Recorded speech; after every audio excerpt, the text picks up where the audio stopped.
The morning sun painted the horizon with delicate hues as Matthew's anxious steps led him to the Gender Journey Center's central lab. His pulse raced, each beat echoing his uncertainty. The journey ahead was one he wasn't sure he was prepared to navigate. As he walked, his fingers fidgeted with the strap of his bag, his mind a swirl of questions without clear answers.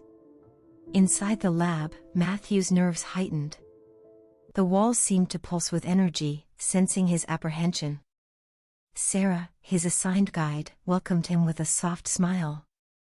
"Matthew, welcome. Today marks the beginning of a significant chapter in your life."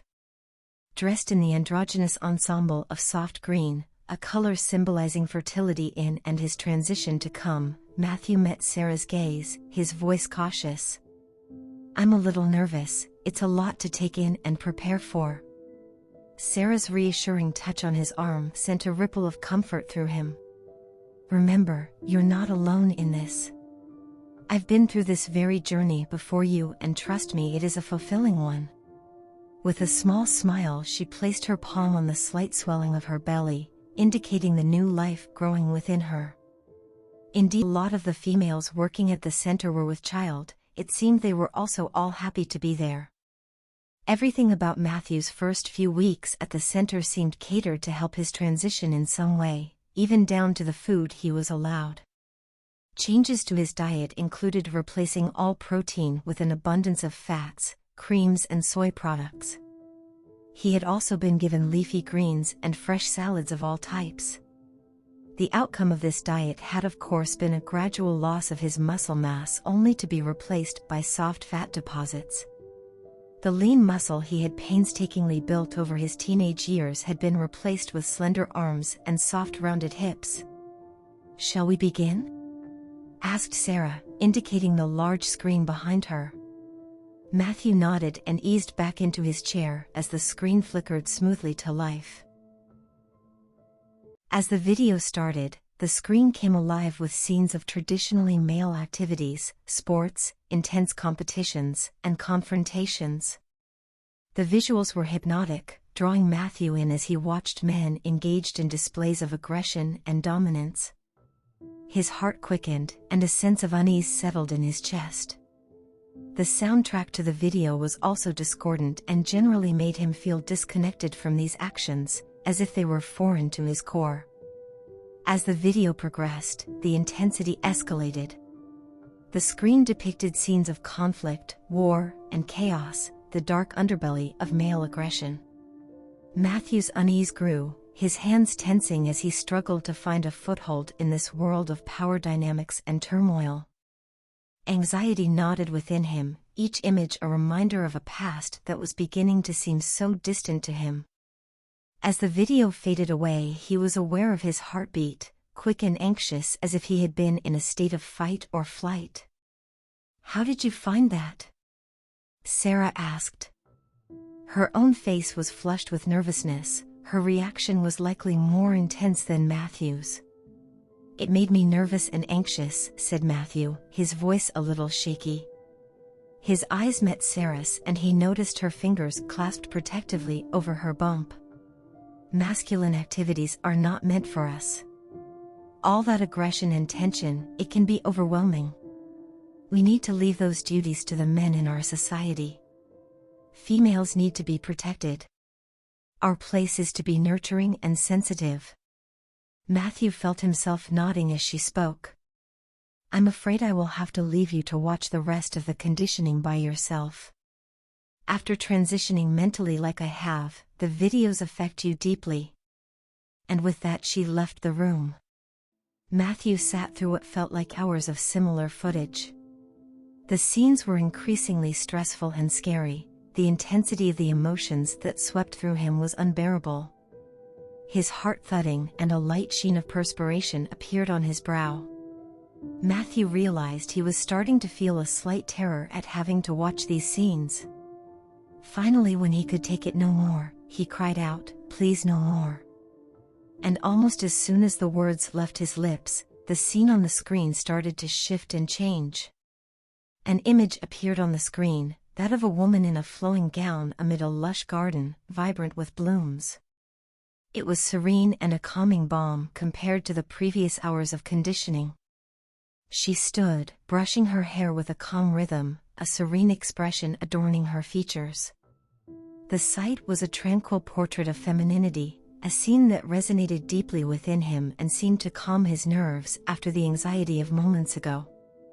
Her actions were simple yet captivating. With grace, she brushed out her hair, the strands cascading like threads of silk between her fingers. But what caught Matthew's attention was the swell of her abdomen. Indeed, the woman's frame bore the undeniable curves of pregnancy, her belly round and prominent. Her presence held a grace and vulnerability, the weight of new life nestled within her womb clearly visible as she walked. And then, as if veils were lifted, the woman turned to face the screen. Recognition crashed upon Matthew like a tidal wave. The woman was him, or rather her, a version of him transformed into an embodiment of femininity. The shock of realization was a poignant echo, a glimpse of a future that was both awe-inspiring. Matthew blinked, and then he felt the tears well in his eyes and run softly down his flushed cheeks. Most of that week was filled with similar psychological conditioning. Matthew attended a video session every week after that. He was later hooked up to a machine which seemed to be measuring his reactions and stress levels. His reactions got increasingly intense, until he was crying out for them to stop earlier and earlier each session. He looked forward to the final soothing balm that was the vision of the pregnant female version of himself. It began to feel second nature to imagine himself that way, calm and serene and pregnant and cared for. At night, alone in his little quarters in the gender center, he also found his thoughts drifting back to David. They had not met since he had visited him in Matthew's apartment, but he was increasingly on Matthew's mind. Alone in the dark, with nothing to distract him, he realized that thoughts about David led in turn to thoughts about the pregnant female version of him. Thoughts about the pregnant version of him led him similarly to thoughts about David. All this felt a little too much for Matthew, and he would clutch his pillow over his head and silently scream and giggle to himself. A week after his first video session, Matthew underwent the first direct change to his body and appearance. Sarah, his guiding light through his transformation, stood close by, her presence offering reassurance as Matthew entered the laser lab. "Take off your clothes and get on the table, please. Prepare to say goodbye to your body hair, you will not miss it," she said with a small laugh. Matthew nodded. He had been expecting this, and as he glanced at his already relatively smooth arms and legs, he knew this was what he wanted. As his clothes pulled around him, like whispered promises, Matthew lay down slowly on the table. His body was covered by a pristine sheet and bore the vulnerability of this pivotal experience. Sarah's hands, steady and gentle, placed protective goggles over his eyes, cocooning him from the laser's intense rays. "There will be a little pain, but it will not be unbearable," she explained. "It is configured to permanently kill all hair follicles in typically masculine areas like the chest and face and severely reduce their growth in more generic places like arms and legs. Your hair growth will essentially be that of a female after this." Matthew nodded again. The room hushed, an expectant silence settling in. The laser came to life, a quiet hum that danced with the air. The first pulse of light touched his skin, leaving in its wake a sensation, an interplay of warmth and a delicate prickling that stirred his senses. Each subsequent pulse carried with it a fusion of sensations, a warm embrace tinged with moments of mild discomfort. The discomfort swelled to pain momentarily and then faded back down into bearable waves. With each touch of the laser, he felt as though his body was being etched anew, a canvas of transformation as his masculinity was shed inch by inch. The laser in its warmth worked its way slowly down his body, from his face all the way down to his toes. Minutes turned to hours as he waited and bit his lip down to stop the cries as the heat became temporarily scalding.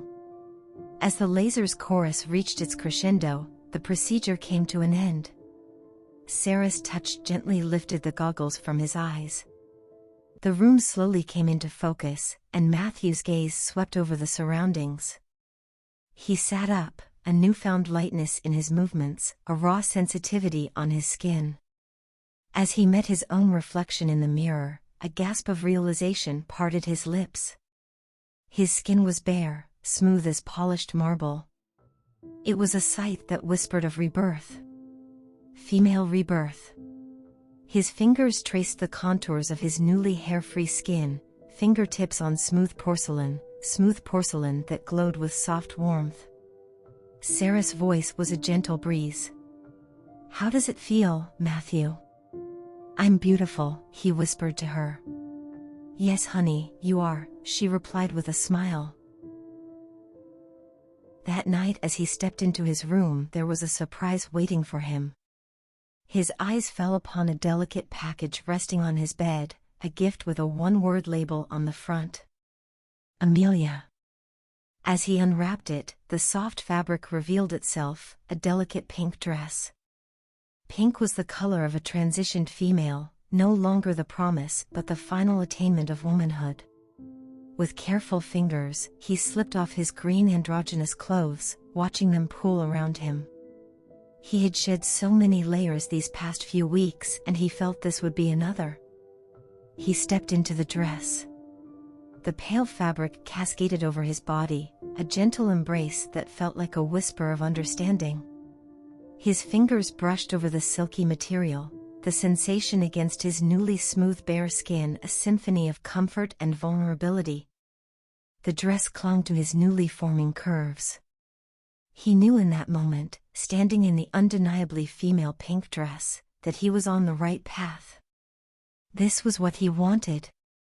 This transition into womanhood. He would embrace it, like he would embrace motherhood, like he would embrace pregnancy. But most of all, like he would embrace David. He pulled out his communication device and held it at arm's length. "Take selfie," he said aloud, and the device obeyed. A picture of him in pretty pink appeared on the screen. He knew that once this was seen, he would no longer be considered male by David or his family. They would know he had committed to being a woman for the rest of his life. "How do I look, David?" He added 3 love heart emojis and hit send.